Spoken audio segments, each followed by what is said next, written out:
শুধু যে বেঁচে আছি এজন্যই আলহামদুলিল্লাহ বলা উচিত। শুধু বেঁচে আছে, আর কিছু লাগবে না আপনার, শুধু বেঁচে আছেন যে এই জন্যই আলহামদুলিল্লাহ। কারণ অনেকের কাছে বেঁচে থাকাটা স্বপ্ন, বেঁচে থাকাটাই তার শেষ ইচ্ছা। আপনি তো বাড়ি চান, গাড়ি চান, নারী চান, সম্পদ চান, এটা চান, ওটা চান, সব চান।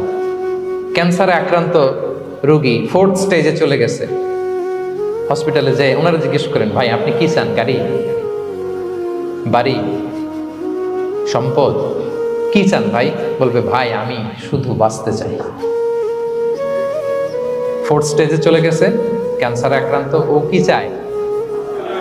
আপনার তো কিছুই নাই, আপনি আর আলহামদুলিল্লাহ বলবেন কেন?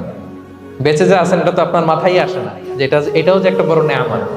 এটা বুঝবেন তার সামনে দাঁড়ালে, যে বেঁচে থাকার জন্য স্ট্রাগল করে যাচ্ছে।